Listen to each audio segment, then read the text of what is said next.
Ladies and gentlemen, it's Friday. It looks like we made it. I hope everybody's having a beautiful day. I hope the sun is shining. I hope the birds are singing. Hope the wind is at your back. It is with great pleasure and excitement that today we welcome Dr. Randall Hansen, a healing advocate, educator, ethicist, and thought leader who is pioneering a healing revolution. Driven by a profound commitment to helping the whole world heal, Dr. Randall's groundbreaking work is redefining the way we perceive healing, particularly in the context of trauma, personal growth, and the intentional use of psychedelic substances and plant medicines. At the heart of his mission lies the ancient yet profoundly relevant concept of healing, derived from the Old English hælan, meaning to make whole. Dr. Randall's work challenges us to reflect deeply on what it truly means to be whole, to mend not only our physical wounds, but also the emotional and spiritual scars that shape our lives. He knows firsthand the struggle of living dual lives, one dominated by trauma-fueled fears, and the other filled with love, hope, kindness, and peace we all yearn for.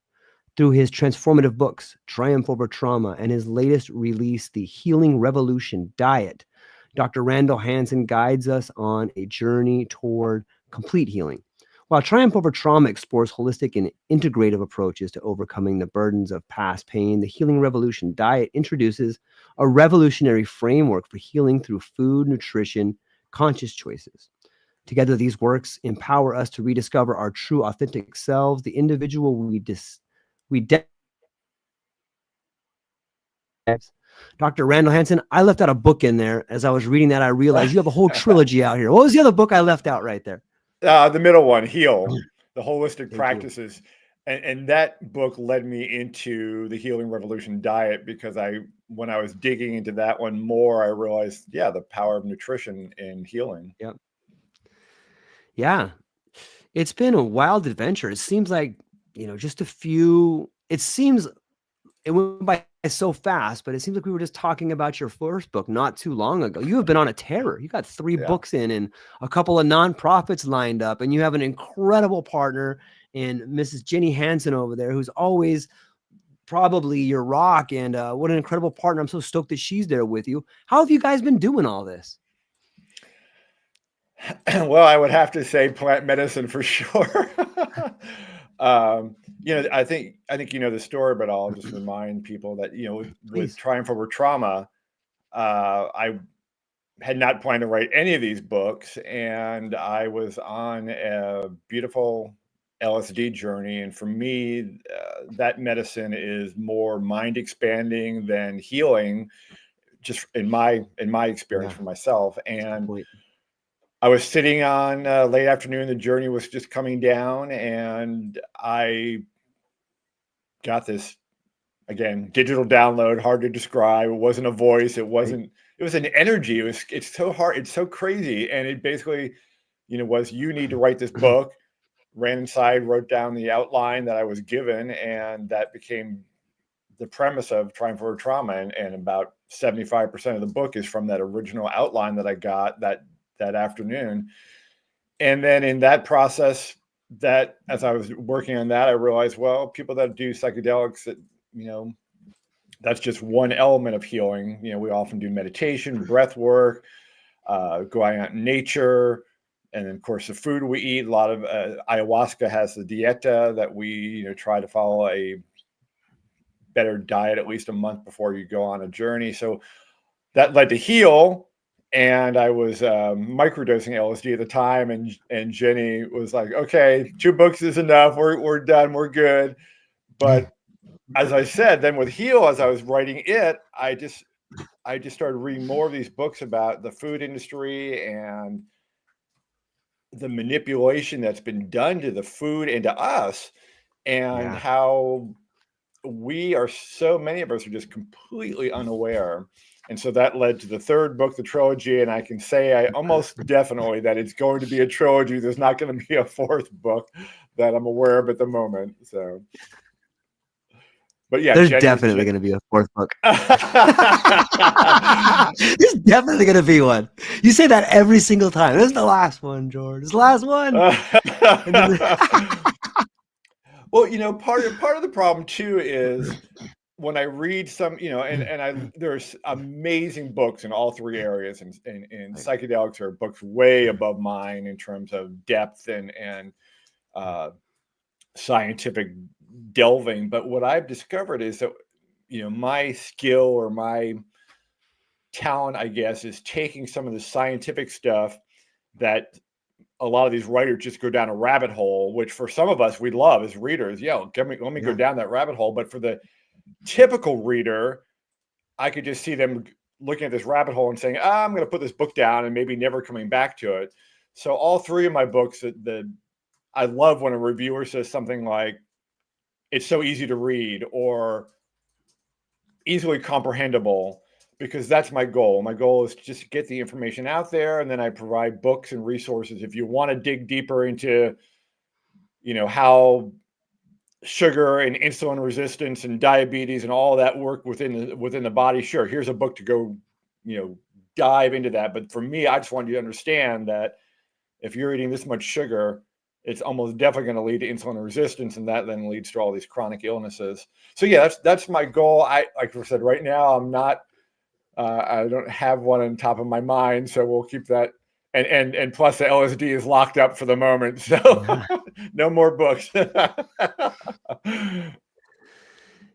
One thing I like, there's this pattern in all your books where it's not just your story, it's other people's story. And it's almost like you're writing it collectively, like sort of the collective unconscious is coming together to stream a message to the people that read it. And it allows for such a nuanced and like different dimensionality than most books. Like you have like perspectives from other people. And a lot of times you have people come in that'll work on a chapter, and like I think on some levels it's sort of the, if I sort of squint my eyes, I can see the future of books that I like. And it's like that. It's a community writing a book together. Yeah. And it's so interesting how that message seems to resonate. Like it has a deeper resonance when there's that many more people contributing. Have you noticed that as well? I know, but I know you're involved with a series like that also. But I think it's true. I think, again, no one person has, the answers to everything. And the more we rely on community, the more sparks of new ideas and new answers to problems. And so, and for this book, it's so funny. I was talking to someone yesterday and they were saying, why doesn't everyone follow the Mediterranean diet? It's the best diet in the world. And that's, it's the opposite part of my book, because my book is, you have to find the diet. And I don't mean diet in the sense of restriction, but diet in terms of lifestyle, in terms of the food you eat. Right. You have to find what works for you. Yes, for some carnivore might work, for others vegan, but for most of us are in the middle somewhere. And you just have to find what works. And so the storytelling in the book I love, because all the storytellers went through cycles where they tried one diet, maybe it was a fad diet, and they lost weight initially, which almost everyone does on one of these fad diets. And then it stopped working for them, or they got a little tired of the restrictions, and then all of a sudden they gained some weight and gained some more, and they quit the diet. And then they kind of went back to whole foods. But I think so the bottom line of all these stories is, first, it's a struggle. It's not going to be something you just, today I'm quitting sugar and I'll never have another health problem. It's, it's a journey, it's a process, just like everything else. And I think in my mind, a healing and health journey, should be ideally going hand in hand. Yeah, I agree. There's this Ariadne thread, I think, that runs through all your books. And I found it came to me after, it's coming to me right now, to be honest with you. When I think about diet and I think about the food we eat, it seems that the Ariadne thread is that whatever is produced in misery has something attached to it that promotes more misery. Like if you look at factory farming, like how can you eat factory farming and not be miserable, not feel miserable? Like there's something that's attached to that style of production that makes us sick. And I don't know what it is. I don't know if it's the way animals are treated. I don't know if it's the people that are producing it. Like, I hate what I'm doing. And they imbue this hatred or this misery onto this very thing that if you're consuming misery in any form, in any part of your diet, you're going to be miserable. And it's all around us. Misery is just being fed to us in this diet, whether it's in your job, in your food, in your lifestyle. Like, how can something that's being produced in miserable conditions promote anything but misery? Is that too crazy to think about? No, I definitely know that. I 100% agree with that with animals, because Yeah. think about us as humans. If we're, squeezed into a tiny room and lots of people are there and some are Yeah. sick, and we're Yep. starting to get a little, oh, I'm agitated, my stress hormones Yeah. start going up, and I want to, my besides all the benefits of pasture raised meats, I think I know some vegans will obviously disagree, but the idea that they're in their pasture 1 minute happily enjoying life, and then next minute they don't know any better, versus the feedlot where they are for several months in these tight quarters and muddy, gross conditions, and given antibiotics partly to fatten them up and partly Yeah. because there's so much disease there. They need to give them antibiotics to keep the herd healthy. Yeah, I totally agree with that. And you look at the industrial farming where the farmers are wearing hazmat suits, basically spraying these dangerous chemicals on the food. How can that be anything positive? And just by what they're wearing, dictates, well, if they can't even breathe it, why should we be eating that food? So yeah, you're right. You're right. And that's to me, that's part of the problem. I was having a discussion a couple of months ago with a friend, and I said, almost everything in the grocery store is a landmine. And I said, I don't know why people don't understand that. And she said, well, we have a social compact. We assume that food for sale is something that's healthy for us.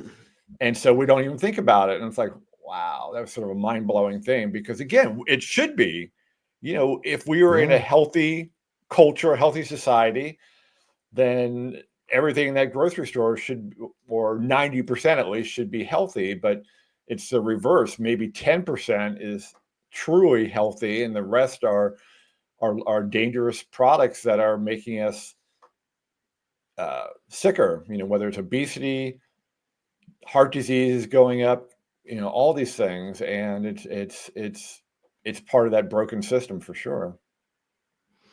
Yeah. It just, I know it's complex, and I wish that there was a simple answer to it, but this idea of convenience, and Yeah. we've all got our lives that we're living, and we're trying to make good decisions, but gosh, it's so tricky to think about what you're eating. And and on some level, I got to think a farmer that's they're trying to turn a profit and feed their family. I live here in Northern California, and they just had this big help keep small farmers alive, Jay over here. And it's, you could see both sides of it. And both, two things can be true at once, right? So you see these Yeah. people they're doing pretty good on their farms, they're doing all right, but that's how they make their living. And some of them treat their animals good, some of them don't treat them that good at all. And you can see activists come in, are like, we got to shut this down. It's complicated, it's messy. And have you in your research found a way where, like, how do we weave our way through this mess?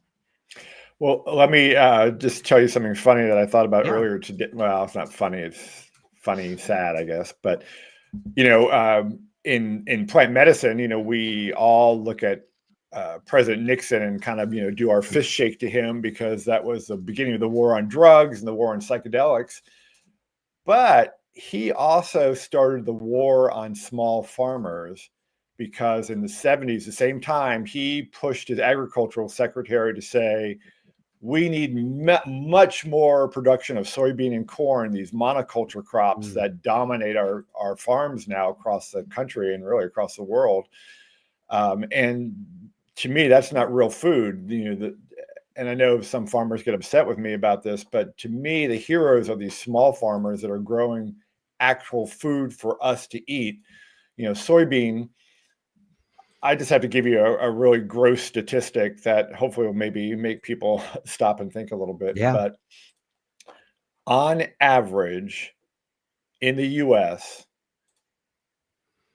every person consumes about 80 pounds of soybean oil a year. That's about half a cup a day, Oh. because soybean oil is the cheapest oil.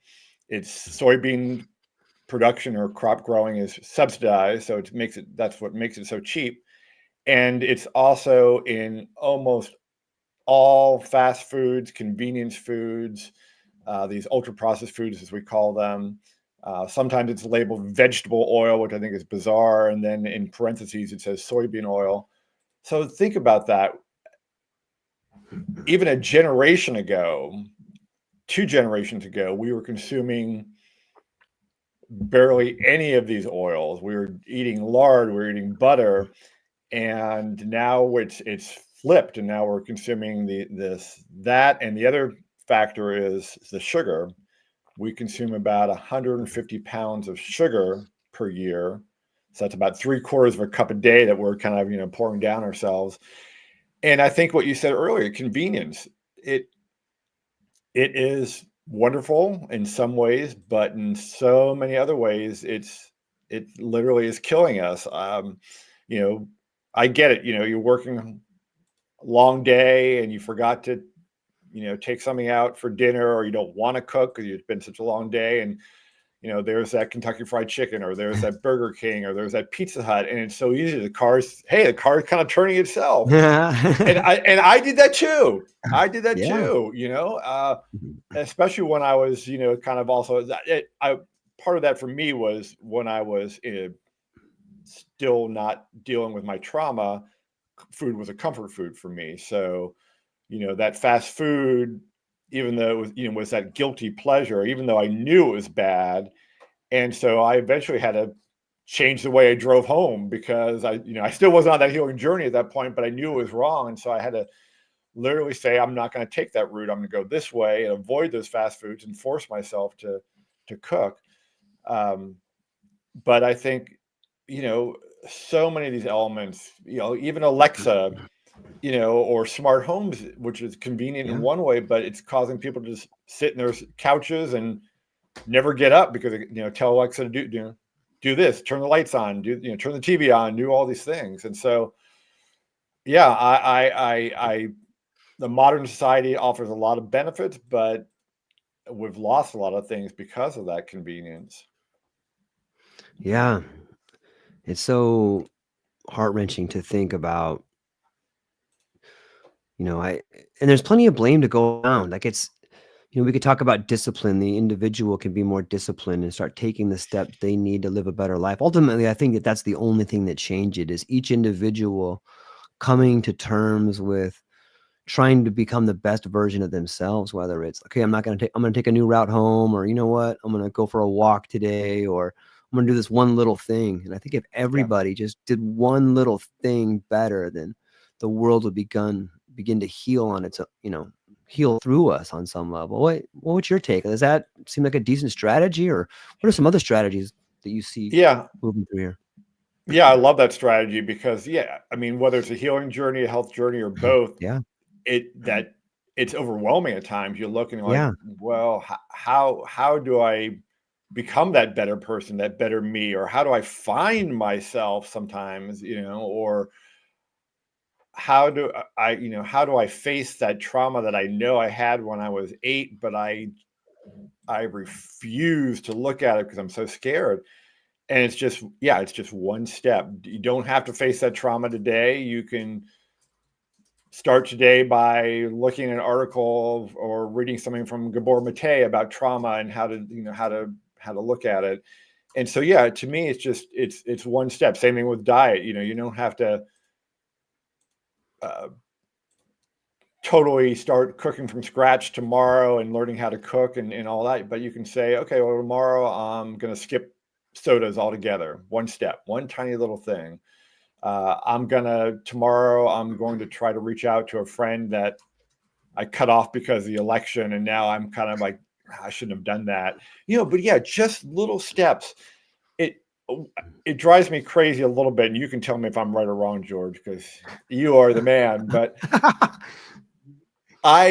sometimes when I see some of these positivity memes, whether on LinkedIn, social media somewhere, on one hand, I know what they're trying to say, like, live better today.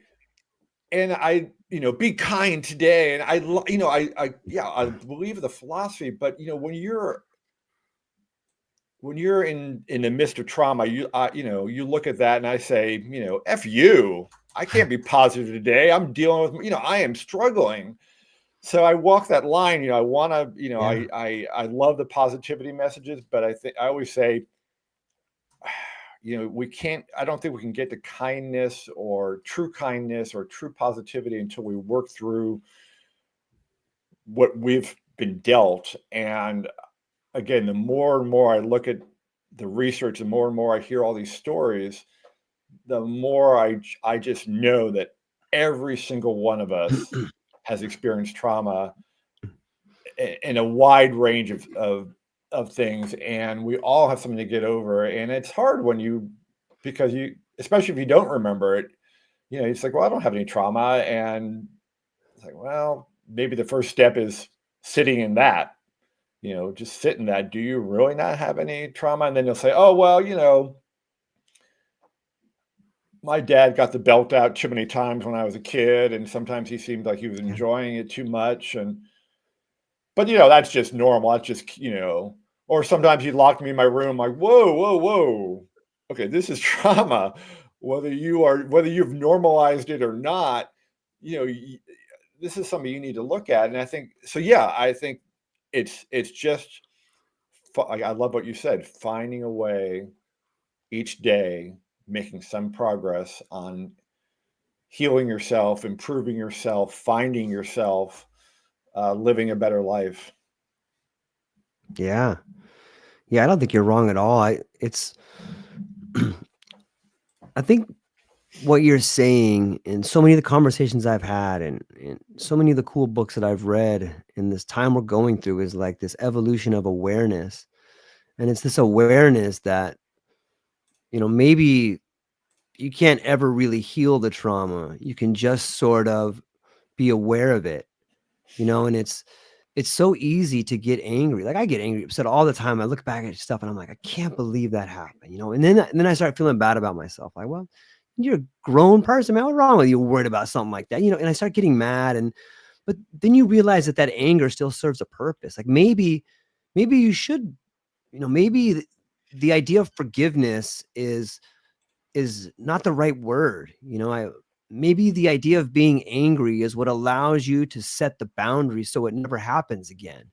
Maybe we just don't have the linguistic pathways we need. Like maybe pretty soon these ideas of like forgiveness and anger are going to be like folk psychology. Like they're just sort of like babble words. Like they don't really, they're so like, you can manipulate them to mean whatever they want. And like, it's just so amalgamous. It's like, it's not quite getting us to where we need to be. We don't have a clear linguistic pathway. And I think plant medicine, be it LSD or psychedelics, allows us to actually not have the words for the situation, but to see it clearly.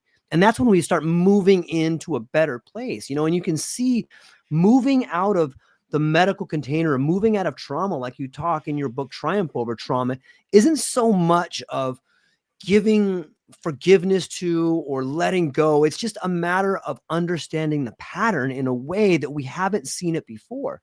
It's like that reticular activating system. When you buy a new car, you see that car everywhere. You get a new shirt, everyone's wearing that shirt. Like, I didn't see that shirt 2 days ago, but now I see it everywhere. It's the same thing with those things in your life. Once you begin to see these traumas, you're like, holy crap. My dad got that belt out way too much. And you know what? I love it when I hurt people. Oh my God. Oh my God. What's wrong with me? No, what's wrong with your dad? What's wrong with my family?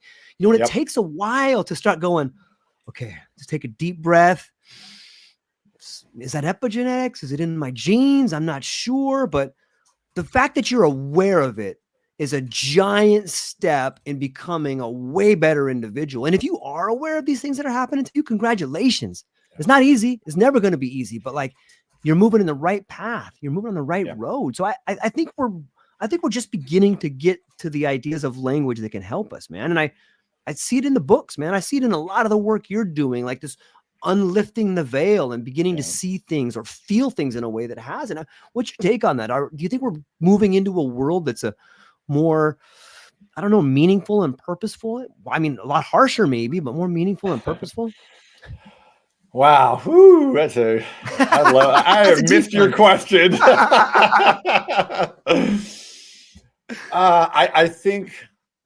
I do think that especially plant medicines can lift that veil and make you see things. To me, I think I've told you this before, but one of my psychedelic experiences, the biggest takeaway, and probably some people hearing this will say this sounds really stupid, but the biggest takeaway was this word just hit me for the last again hour of my journey: perspective. And I think that's part of what not just plant medicines but healing is about, is looking at things from multiple perspectives. So typically we are just so mono-focused. This is my life, this is what's happened to me, nothing else, and when we can take a step back from our own egos and our own issues and see that there are other viewpoints, other perspectives. And so that I think is also what I've been trying to do in these books, because again, back to the food issue, people think that, that Big Mac is fine for me, or that, that frozen pizza or whatever. And without realizing that we've been, I don't want to say brainwashed, but kind of brainwashed in that sense. And we do need to lift that veil. And I think it is slowly lifting. I'm curious to see what happens over the next couple of months, with RFK and what might happen there. I'm just glad that health and healing is becoming more into the mainstream, because we do need to wake some people up, whether it's about the trauma they lived or and we know certain foods add to mental health problems. So we have both the trauma affecting mental health, and we have our food that we're eating affecting mental health. And it's literally a ticking time bomb unless we do take these steps. And so I love when I talk to you, because I sometimes get down. No, because sometimes I get really down on it. It's like, no one's listening, and why aren't we waking up? And there's another fast food company with record profits. It's like, whoa, no, that's not where we should be going. And I think that the other cool connection for me between psychedelics and food is the nature component, that we are so disconnected from nature. You ask kids, where does spinach come from? Oh, Walmart, or, whatever. It's like, well, no, there was a farm behind there somewhere. And same thing with adults too. We just are so disconnected from nature. And so plant medicines bring us back there. Food, healthy foods, I'm a big proponent. I would love if everyone in the US grew at least some of their own food. Even in apartments, you could have a little window or a little hydroponic system. And again, just realizing that just like us, there's this seed that starts out small, it's struggling, it needs support, and then it grows into something, and eventually we can harvest it, and it goes into our bodies with these nutrients, and it's just a wonderful cycle that also kind of reflects our cycle as humans.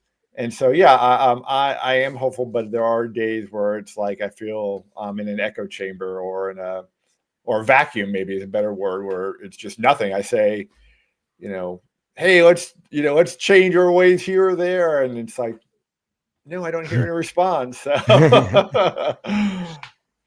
Yeah, I hear you. It's when I think of echo, I read a really cool koan yesterday or something along those lines that says, when you yell into a canyon and you hear an echo, is that the sound of your own voice coming back to you, or is that the sound that you're never alone, or something like that? I could say it better, but like, it's a beautiful thing to think about perspective. Back what you were Yeah. saying. Yeah. It's interesting to me. No, I love that. I've heard that Something like that. saying. Yeah, yeah, yeah.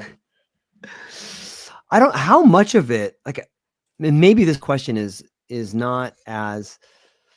Sometimes the question I ask myself is like, how much of this is by design?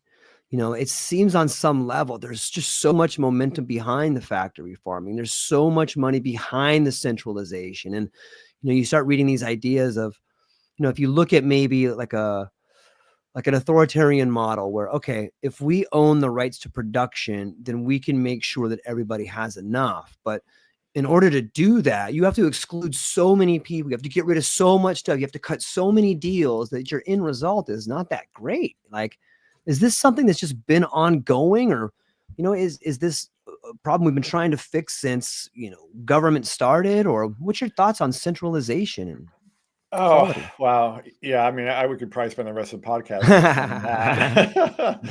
But yeah, if we, obviously people were, looking at foods and diets and things like that over the years, but in the US especially, we can look at a timeline where the first big crack was sugar industry, where the sugar Yeah. industry is a small industry, small number of companies, but they are a massively powerful lobby, and they have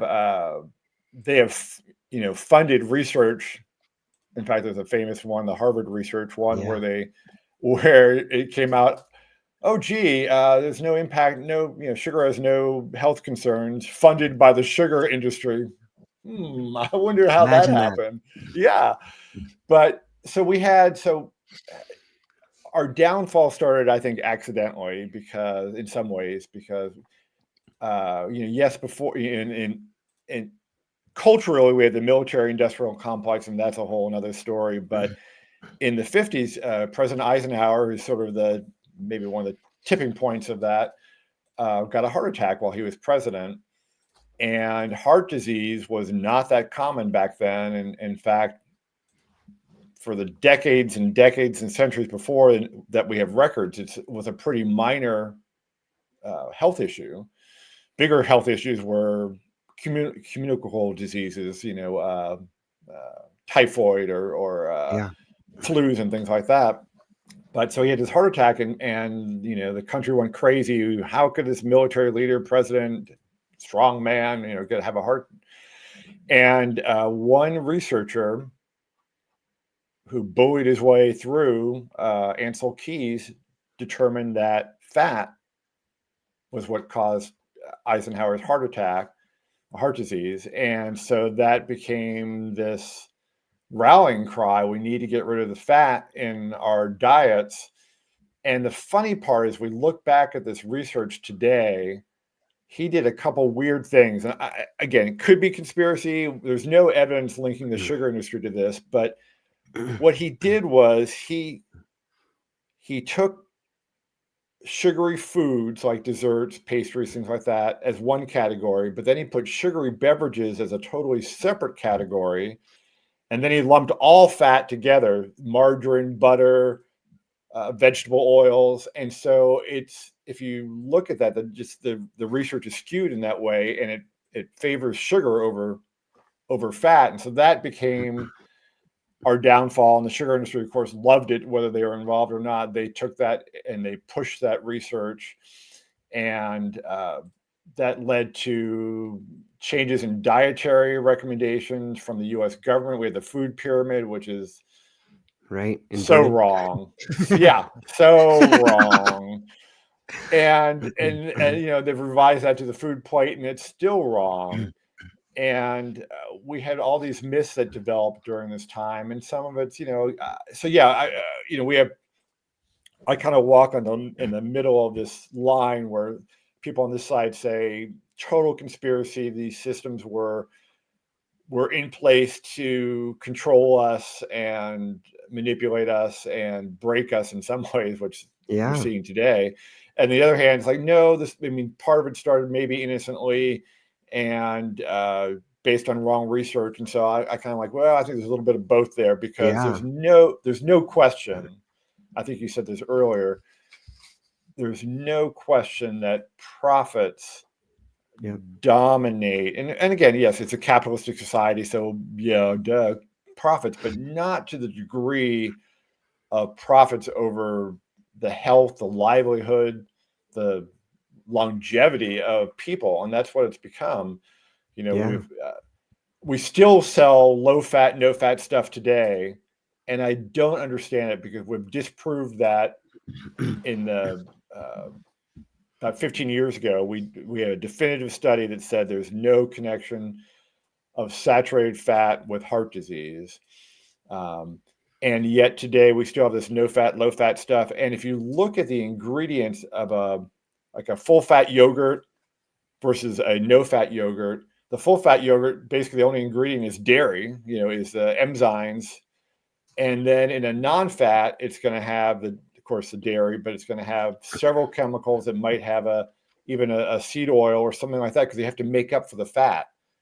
And so plain yogurt, full fat yogurt, has one ingredient, and that non-fat yogurt probably has 8 or 10 ingredients. And so we just keep manipulating the food.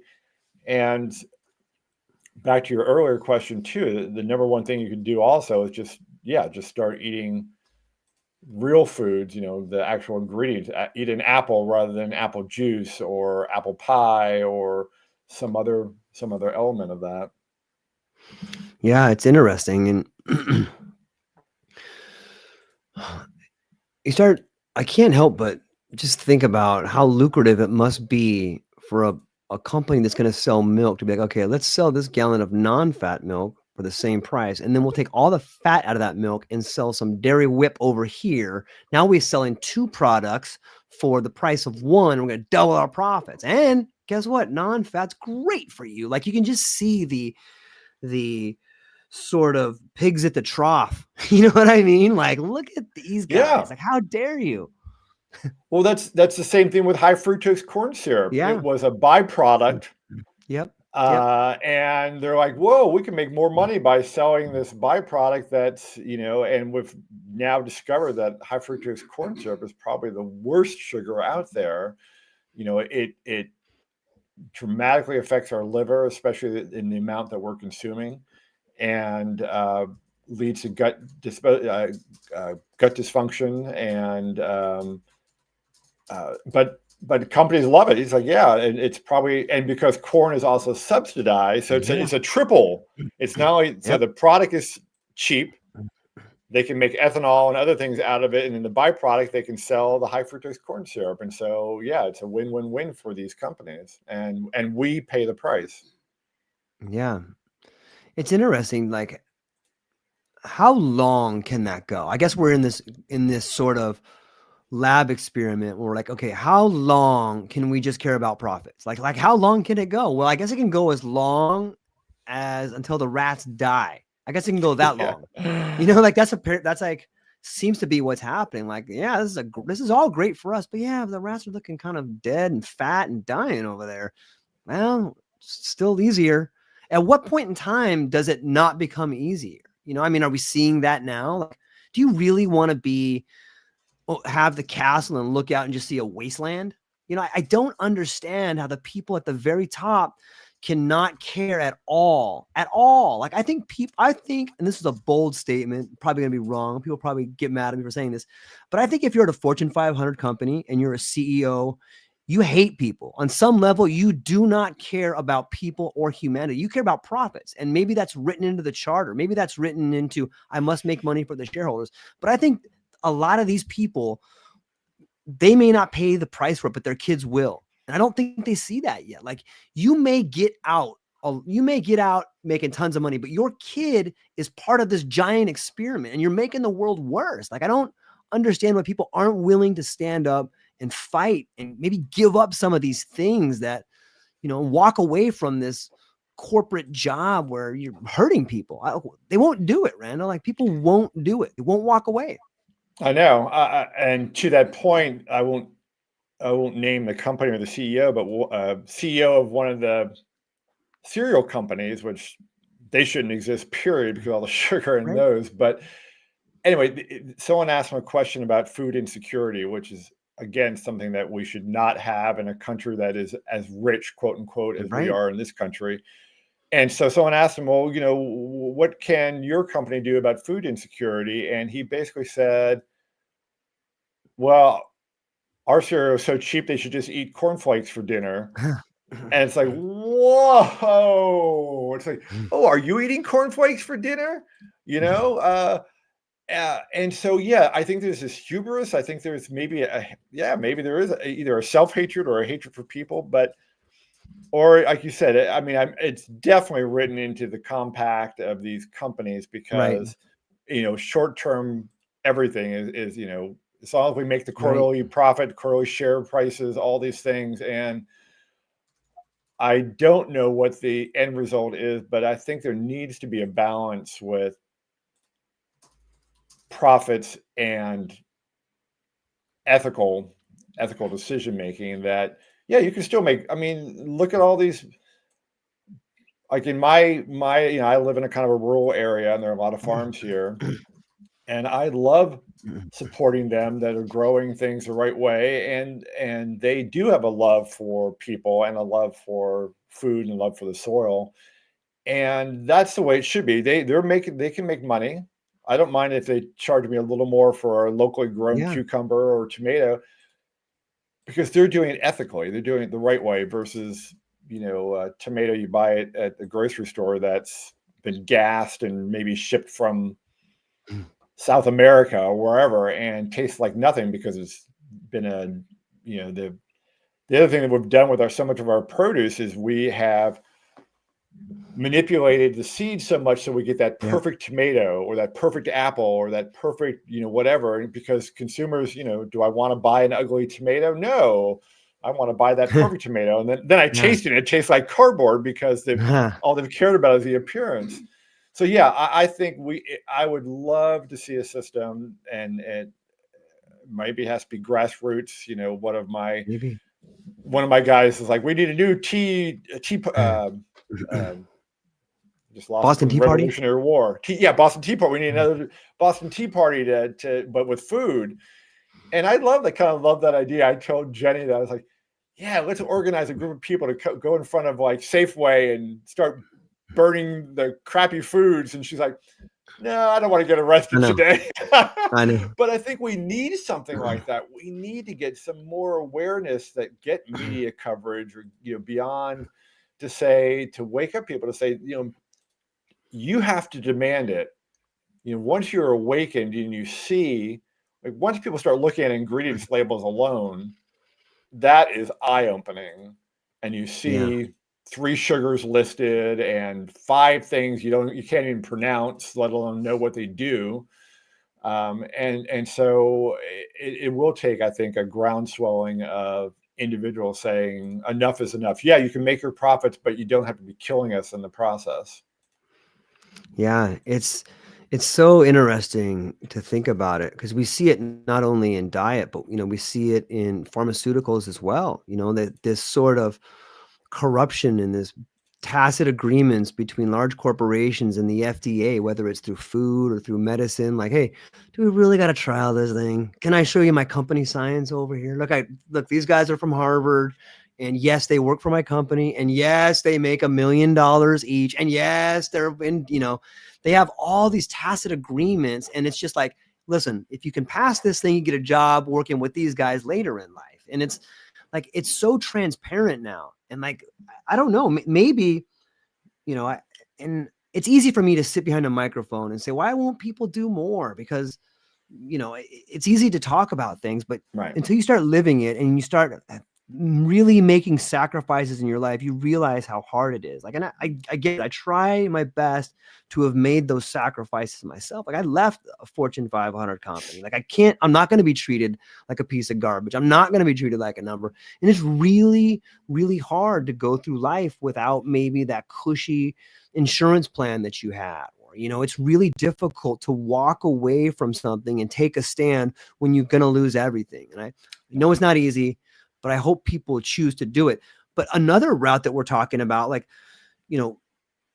and a reason why I think people at the very top should begin trying to change is like, look what happened to this United Health CEO, right? Like, this guy was just walking down the street. Like, I really think if things don't begin to change, if the corruption in our society is not allowed to be transformed, then the people are going to start standing up in ways that are, if my voice isn't heard, then violence will be heard. It's unfortunate, but that's what happens. Violence is a form of speech, the same way money is a form of speech. And if you're not going to listen to the voices, then there's going to be uprisings all around.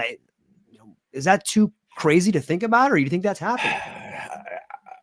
George, when I saw that story, a couple of days ago, I had similar thoughts, and it's sad that you and I both had those. It's like, wow, we live in a world where this is possibly a form of speech, as you said. Yeah. And I did I did a research about a month ago on healthcare CEOs, because I think the healthcare system is one of the most broken systems we have, along with the pharmaceutical, and they're tied together. And the 5 top CEOs of healthcare, just tens of millions of dollars in salary and bonuses. And so you have these people leading this lavish lives at the top, and then you have the people that can't even afford to go to a doctor, or got rejected from their healthcare for a pre-existing condition, or whatever it might be. And I don't know anyone, and maybe I haven't been talking to the right people, but I don't know anyone who says, I love my healthcare plan. I haven't heard anyone ever say that to me. And part of that is, again, this focus of it's not preventive care, it's reactive care. And it's not, what can I do to help you improve your life? It's, what can I give you now to get rid of that symptom that's bothering you? And then we only have 10 minutes because, insurance says, we got to pack in, double the appointments per day for each doctor. Yep. And it's just a ridiculous system. And then, we could go on and on about pharmaceutical companies and the revolving door at the FDA, which again may hopefully change in a couple months.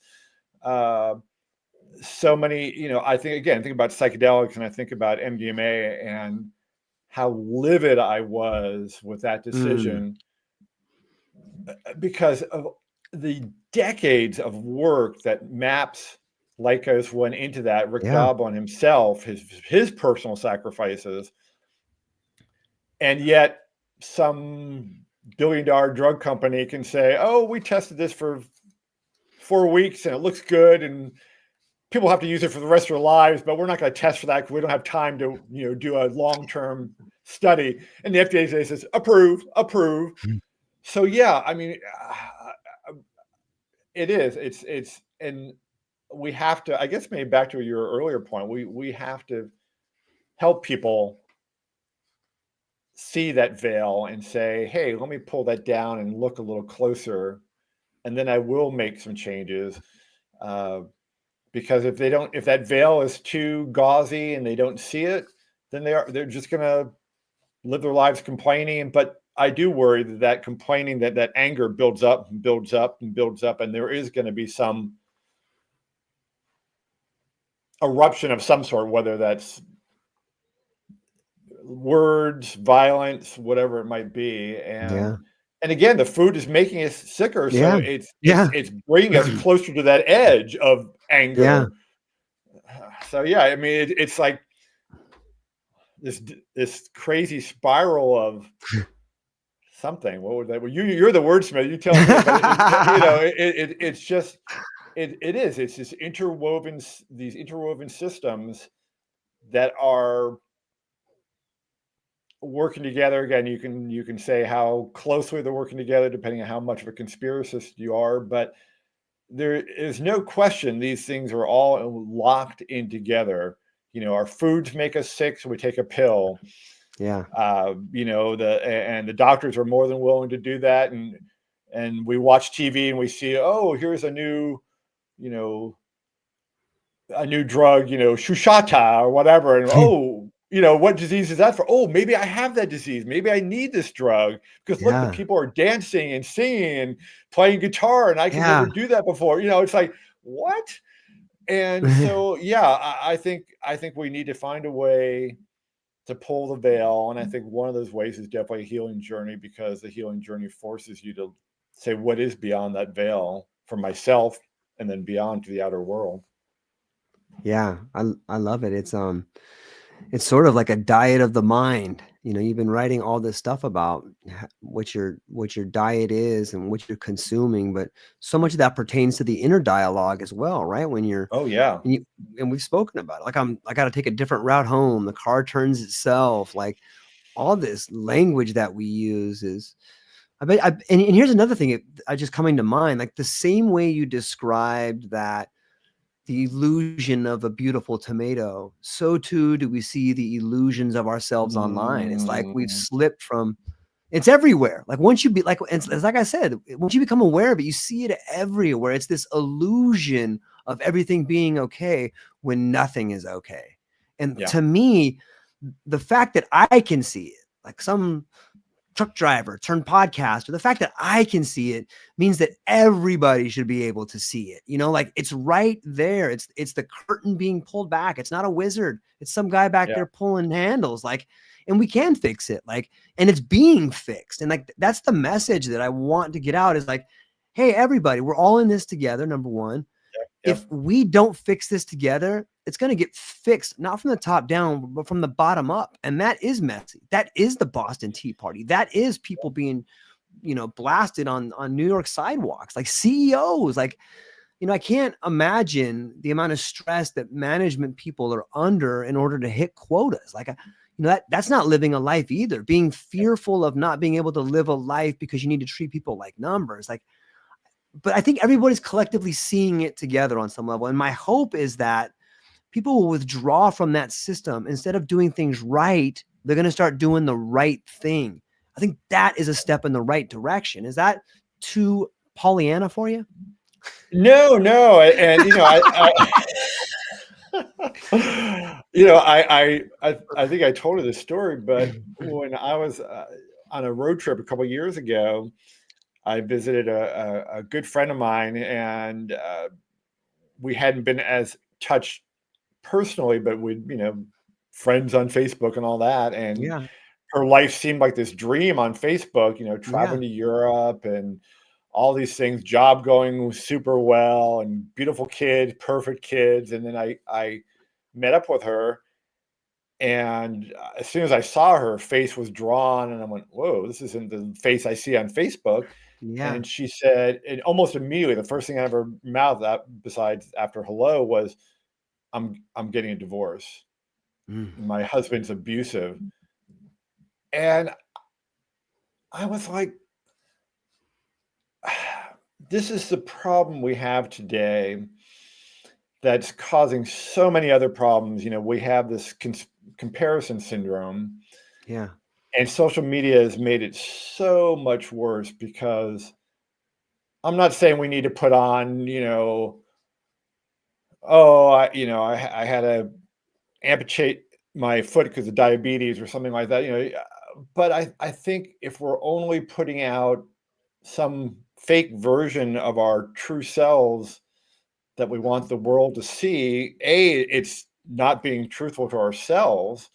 It's continuing this lie that we are that we're okay, but it's also forcing all these people in your network to see this, to say, well, oh wow, look at this perfect life, and my life is falling apart. Yeah. My spouse is leaving me, or whatever, and so or I'm not as smart as that, I'm not as funny as that, I'm not as witty as that. And so I would love if, and I know it's not possible because it's partly human nature, but I would love if everyone just, or we designated like one day a month just to say, today we're all going to be real. Here's Yeah. the crap that's really happening in my life. Because I think when we share, I mean, I think the idea is, well, if we share the positivity, everyone, we're all happy. But I think when we share our doubts, our fears, our scares, it allows the community, back to what you were saying earlier, to come forth and help us Yeah. and support us. I mean, this is what I love about community, is that when we are struggling, if we're being honest, then, rather than community patting us on the back and say, "Oh, nice job," and whatever, they can say, "How can I help you? What can I Yeah. do to get you through this?" And I think that's the part also that we're missing. We think we're connected to so many people because we have 5,000 followers or 5,000 friends, and then we sit alone in our dark office Yeah. online. No, we're not we're not connecting with people that way. We're just putting out messages. We're not saying, sitting around like we did earlier before we started the podcast, just saying, how the heck are you and what's going Yeah. on? And so now I don't even know how we got to this point, but this is what you do in these podcasts, these conversations, which I absolutely love, because we go down these holes. And I think, what was the original question again? For me, like, and maybe for everybody, it's hard to come on here and be like, my life is in shambles. I feel like I'm losing everything. And here I am talking about it. Like, we're told as a young person, no one wants to hear you complain about things. No one wants to hear your pain. Just shut up and deal with it. Like, why don't you take responsibility for yourself and become something better? You're not working hard enough. But that to me just seems like a great way for, you know, to, I don't know, like, I think so many more people are going through so many more struggles. Like, it's really hard, man. And maybe that's not good content. I don't know, but I maybe the only way to really help each other is just to be honest and be like, this sucks right now. What can we do? But I think Yeah. everybody's feeling it on some level. Yeah. I probably about a year ago, people were, started talking especially about this sort of existential dread that sort of hanging over darkness, a heaviness, and I think that is this churning of the changes we're trying to make. This Yeah. and but this weight is pushing down, because like we talked about earlier, these systems are powerful, and they don't want to be broken at all, because that's where the money is, that's where the success is, all the glory, the ego.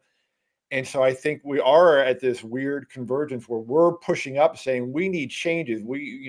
Something has to break, and they're trying to hold firm, and it just gets this dread at times. And I think we just have to be honest and say, hey, I feel that, and I don't like it, and what can I personally do about it? And I think that, again, we have to just focus on ourselves. What can I do about it? Well, I can take a step today. I can start thinking about what changes I can do personally, or maybe someone else I can support who's in worse shape than I Yeah. am. And that's just it. It's just not only thinking about ourselves, which is important to do, because I think, like you said, I think a lot of times, I grew up in a household, same thing, sweep everything under the rug. Yeah. Don't let the neighbors know that happened. Oh no. Yeah. We got, so that was like that was the old school social media. Yeah. Don't let the neighbors know, because we have to have a Yeah. pretty face. Everything's perfect in this house. Yeah. And so I think we have to break that first, break our upbringing. I see, been doing this reading about abuse, and mm, it's it's so hard in almost any household, but this commonality that either the person feels like the family won't believe them if they bring up that they'd been abused, or that they believe the perpetrator who says, I will kill you or your family if you tell, or they believe they somehow brought it upon themselves. And I just wish there was, and as we talked about earlier, and of course I know that cycle of abuse goes back and back and back, because probably that Yeah. perpetrator was abused. Right. But I just wish there was some way we could tell all children, like, A, it's not your fault, and B, if your parents don't believe you, find somebody else, an aunt, an uncle, a teacher, somebody, because that, these things just spiral down to addiction and suicide and so many other things that don't need to be, but are, because we are still so broken. We haven't found a way to break those generational cycles. I think we haven't talked in a while, but one of the things I did this year was really do some integration with my dad, because Mm. it had been on my mind when I was writing this third book. Yeah. And I, maybe for the first time in my life, had some compassion for him, because I started looking back at his mother and the relationship he had with her. And I don't know how it was as a child, but as an adult, they went at it. I mean, they went at it like cats and dogs sometimes, just arguing, screaming at each other. And I was like, okay, well, I now have compassion for my dad, because I see he probably had that growing up. And so that was the skill he learned. Well, to be the Mm. parent, you got to scream and you got to get the belt out and and it's like, no, you got to break that cycle. You have to find a way to do that. And I guess I'm lucky. I feel like I've finally done that. But it takes work to do that, and it takes understanding that it doesn't have to be that way. We don't have to be as our parents were, or whatever family members or foster care, or however we were raised. We can fight that, but it's going to take work to do that, because it's been ingrained in our system, ingrained in our soul. Yeah. It's sort of like, when I think back to some things in my life and some maybe unresolved anger that I have, it's like the longer you carry that anger, it just becomes like tempered steel in a way. You know what I mean by that? Like it just becomes Oh yeah. sharper and you can wield it in a way. And then you start feeling like, man, I kind of like this thing. Like I'm never going to apologize to them. Or you know what? I'm never going to forgive those people, man. They don't deserve it. And you know what? I'm not going to let my kids see them. How about that? I wonder how that feels for them. You know what? Like I hope they understand how they have to live with these choices they made that hurt me.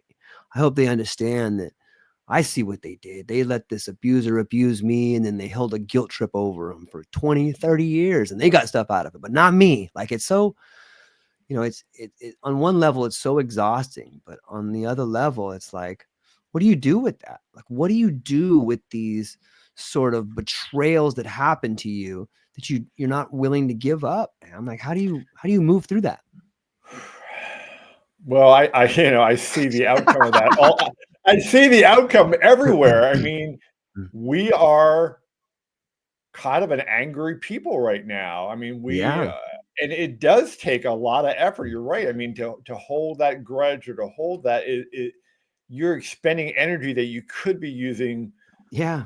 to love, to nurture, but I don't know. Sometimes that negative stuff takes precedent. I'm not sure. Again, maybe that's something weird about our human nature that we need to discover. But I do. I see that. I see that outcome. Whether it's people driving. I just saw this post that I was a volunteer firefighter, so I like to follow my volunteer fire department here in town, and they just reported that two people passed their fire truck honking at them while the fire truck had its sirens and lights on, because they were going to an accident scene.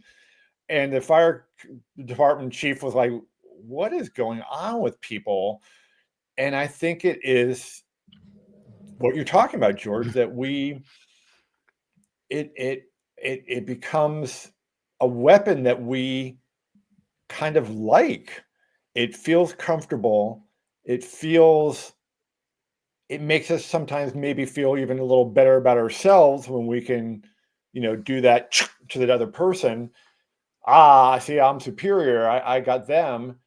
And again, that's just that cycle of abuse. And, not to sound like a broken record, but I think it just takes work that a lot of us aren't willing to do. I mean, my healing journey started accidentally. I just bought a piece of land that I thought was healthy. It turned out was not healthy at all. And so I spent like, 6, 7 years in the forest by myself working. And, it was amazing because deer came up to me and turkeys and all these things. But the I didn't plan to be a healing journey, but it was allowed me to work out so many demons, whether it was, Yeah.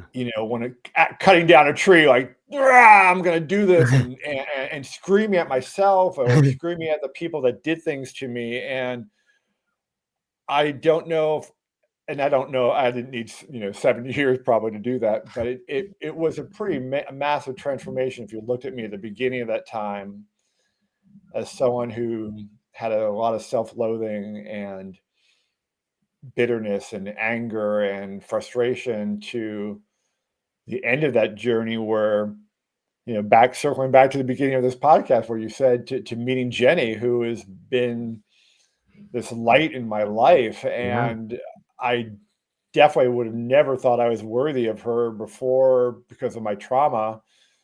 And that healing journey got me there. But it takes a lot of work and it takes time. And some of us, again, a lot of us are working sometimes 1, 2, 3 jobs, and just to support our family or ourselves. And now you're saying take,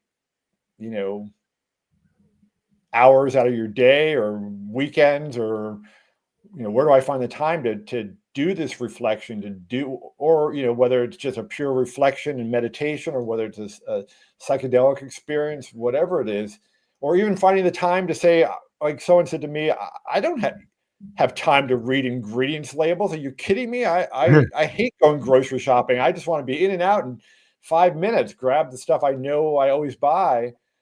And so and that comes back to the convenience thing even. So we're kind of wrapping all this in a big bow, but convenience allows us not to deal with these issues. And I just, again, I guess my encouragement would be for people, we don't like to sit in our discomfort. We don't like to sit in our anger. We want to have action. We want to do something with Yeah. our anger. You know, we got a punching bag here in our home because after some trauma we had last year, both Jenny and I had anger we couldn't release, and it's like we got this punching bag, and for weeks we were pounding that thing, like just getting it out, and then finally taking the time to sit with that and say, okay, what was causing all this, and how do we process it, and how do we deal with it, and how do we move forward with it. And now that punching bag hasn't been touched in like 4 months. It's, got dust on it, and to me that's a good sign. That's a sign that we've Yeah. made progress, that we're moving forward with that. But it's a commitment, and that's a hard thing for so many of us that have lives, have kids, have all sorts of obligations, and dealing with sick parents and dealing with Yeah. all these things. How do we find the time for that? And but that I think is, you just have to make that commitment to do that, because otherwise it will turn into something that may ruin your life. If they ever catch this guy that shot that CEO, his life is done in terms of prison or whatever happens with him. And did he solve anything from that action? I mean, again, maybe awareness but I've seen both sides of it. I've seen, people just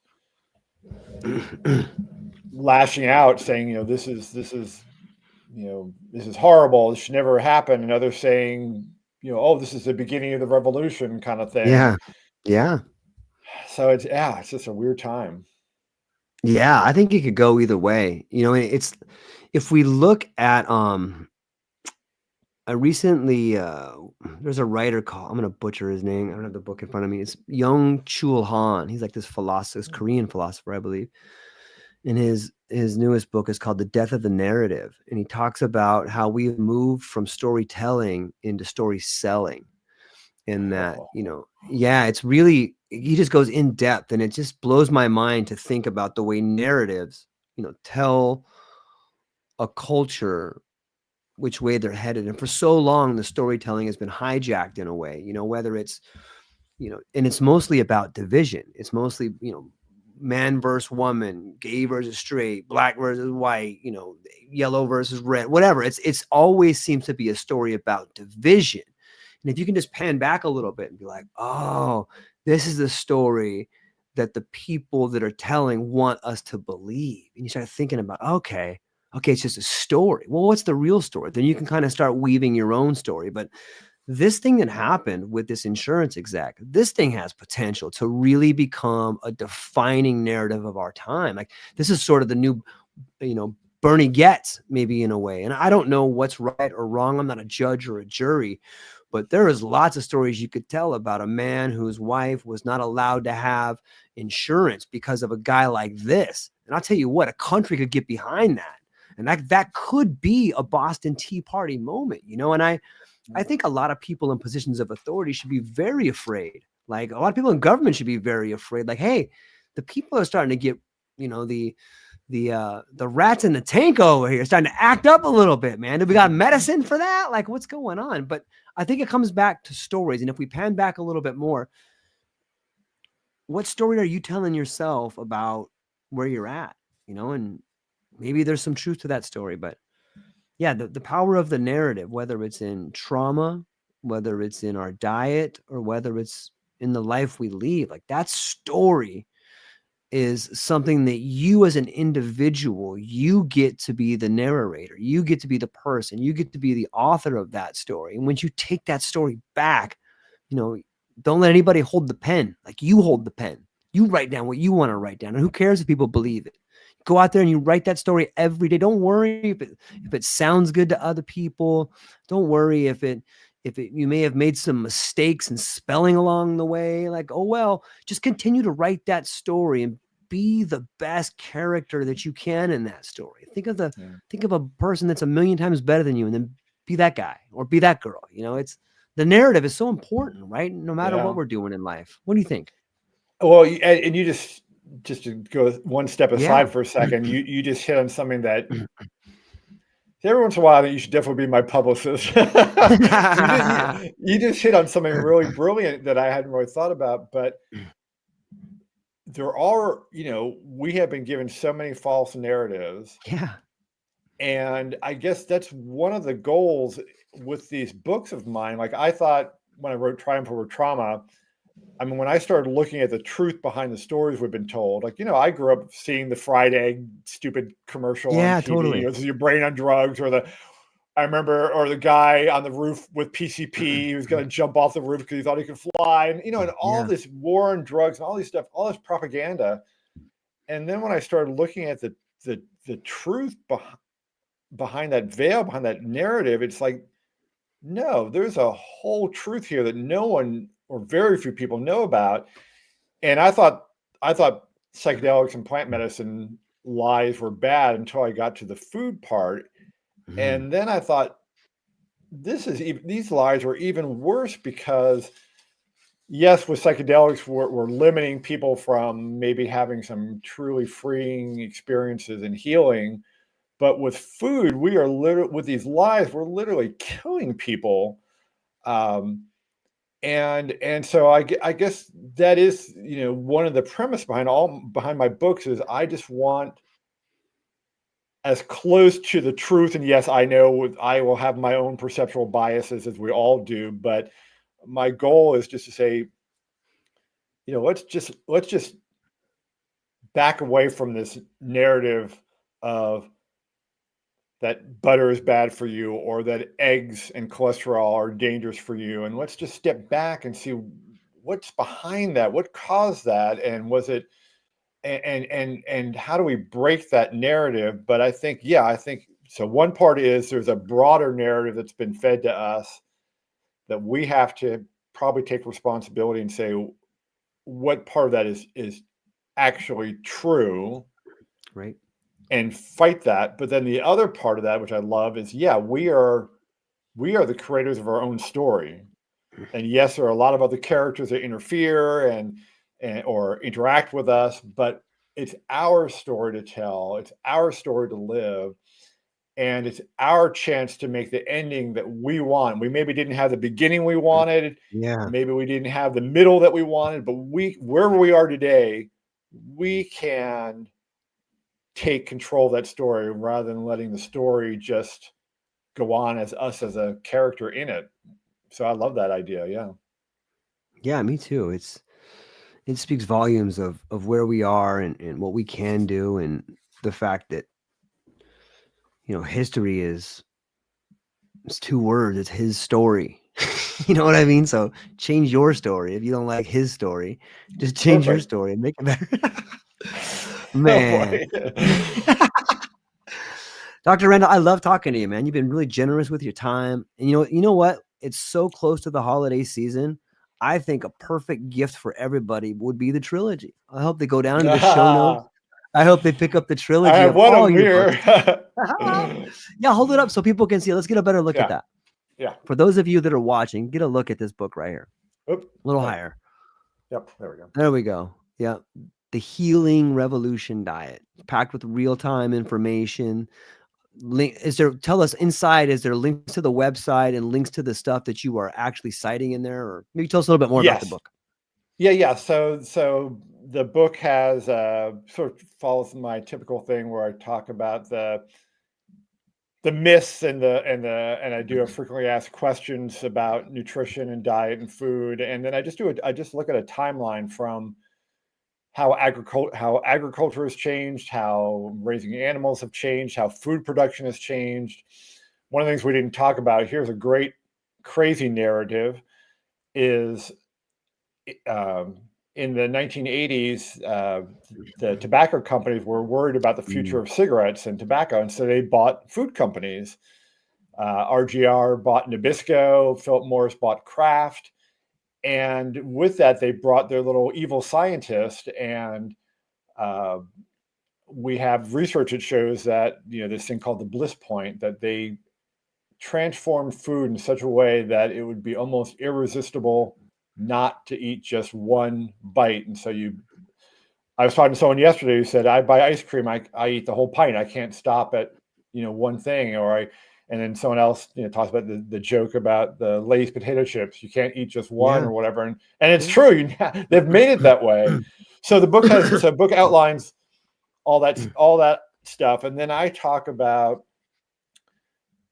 the research behind the as close as I can get, the truth about the research behind food and what the right macronutrients are. And again, my philosophy is, as we talked about, is you have to find the diet that's right for you, that fits your brain, your gut, and your mind, or your body. I'm sorry.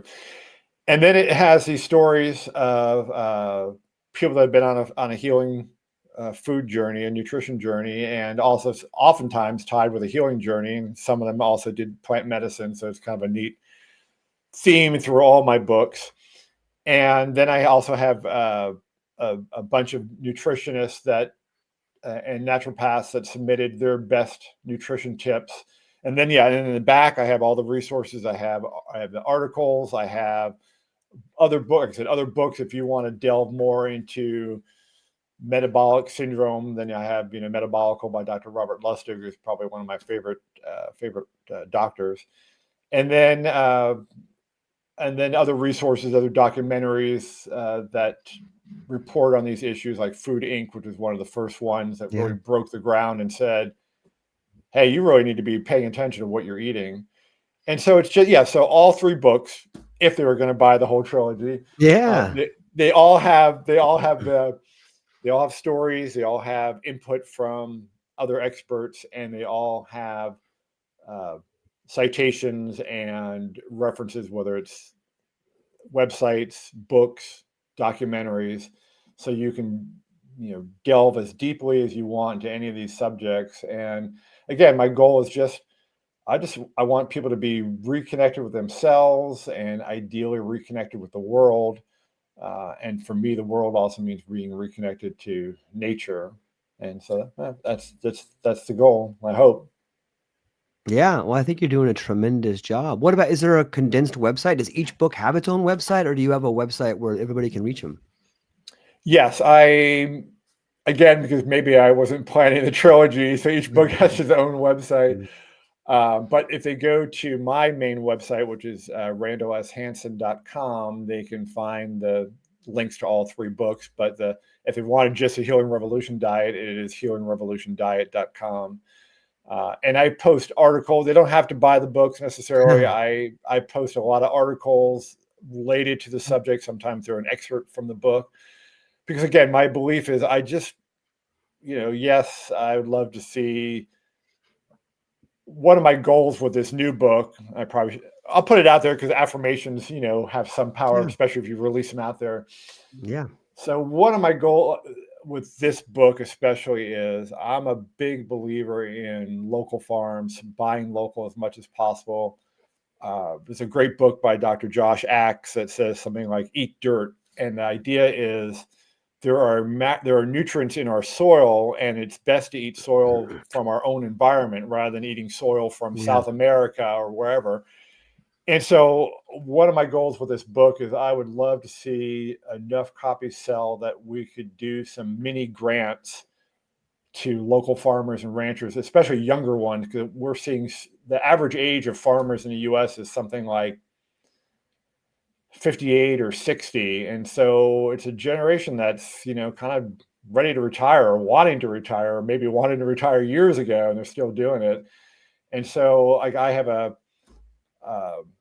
a woman down the road that I get my eggs from, and she and her husband, probably in their 30s, and have this fledgling farm, chickens and pigs and some cows, dairy cows. And I would love to be able to, from this book sale, say, okay, here's a $10,000 grant. Oh, you need a new barn, or you need this. Well, here's a $10,000, no strings attached, just do it. And to encourage young people. So I have this, on one hand, I'd love to see the book sell, but on the other hand, I also want people to have access to this information. So I walk this line. I keep publishing articles on these things because I want people to be able to have free access to it. But if they have the resources to be able to buy the books and support this mission, I would love that as well. Yeah. Well, ladies and gentlemen, go down to the show notes, check out the articles if you can. If you're interested, check out the books. They're all great reading. They got a lot of great resources in there. And that's what we got for today. Dr. Randall, it's such a pleasure to always be with you. It's been far too long. Let's not let it go by that long again. I hope you have a beautiful day. Hang on briefly afterwards, but to everybody else, thank you so much. Have a beautiful day. Thank you, everybody. All right. Aloha.